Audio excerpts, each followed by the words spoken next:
বিজয় নিয়ে বাসায় ফিরতে চায়, কেন 6 লাখ স্টুডেন্ট ফেল করলো? হ্যালো বন্ধু, কি অবস্থা? গালের চাপা টাপা তো মনে করে সব একেবারে শেষ, জয় বাংলা হয়ে গেছে। তা দিনে কতবার এরকম বললে তো হবে না। উল্টা পাল্টা শাকসবজি খেয়ে সময় নষ্ট করে, মেয়েদের পিছে ঘুরে সময় নষ্ট করে, উল্টা পাল্টা সাইটে ঢুকে যদি সময় নষ্ট করো, তাহলে কি পরীক্ষায় পাশ করতে পারবা? আন্দোলন করে তো পরীক্ষায় পাশ করা যায় না বন্ধু। পরীক্ষায় পাশ করতে হলে তোমাকে নিয়মিত পড়াশোনা করতে হবে, নিয়মিত ক্লাসে যেতে হবে। তুমি ক্লাসে যাবা না, পড়াশোনা ঠিক মতো করবা না, আড্ডা দেবা, উল্টা পাল্টা সাইটে ঢুকে সময় নষ্ট করবা, এরপর হচ্ছে মেয়াদ উত্তীর্ণ জিনিসপত্র খেয়ে গালে চাপা টাপা সব শেষ করবা, তাহলে কি পরীক্ষা পাশ করতে পারবা? সুতরাং সময় যেহেতু আছে সামনে, আরো একবার এখনই পড়াশোনা লেগে পড়ো, নিয়মিত পড়াশোনা করো, অবশ্যই পাশ করে যাবা। আন্দোলন আর করা লাগবে না, ঠিক আছে? ওকে বন্ধু।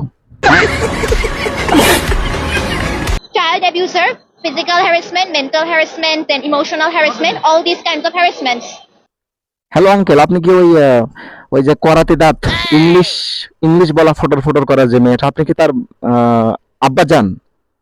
হ্যাঁ, তো আব্বা যান বলছে যে আপনি কি মানে আপনি তো দুইটা অন্যায় করে ফেলছেন।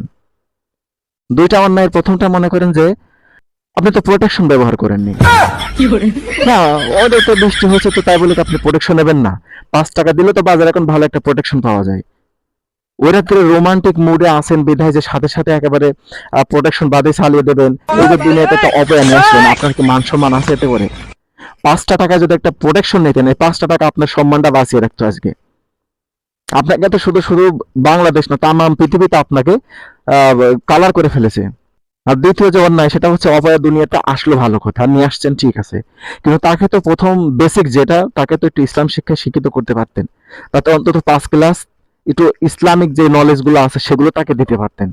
তাকে আপনি ইংলিশ মিডিয়ামে পড়িয়ে দিলেন, ফটর ফটর করে ইংরেজি বলে, আর আপনাদের বিরুদ্ধে মামলা করে তামাম পৃথিবীতে আপনাদের সম্মানগুলো জয় বাংলা করে দিল। তাহলে কি লাভটা হয়েছে কাকু?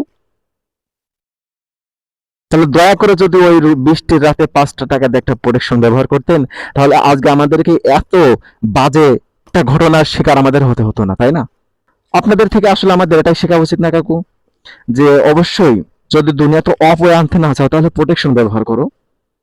আর যদি আর যখন দুনিয়াতে আসবে তখন তাকে বেসিক যে নলেজটা সেটা থেকে ইসলামিক শিক্ষা দিতে হবে। কি মনে করেন কাকু, আপনি কি মানে এই দুইটা দোষ আপনি করেননি? হ্যাঁ কাকু, ধন্যবাদ।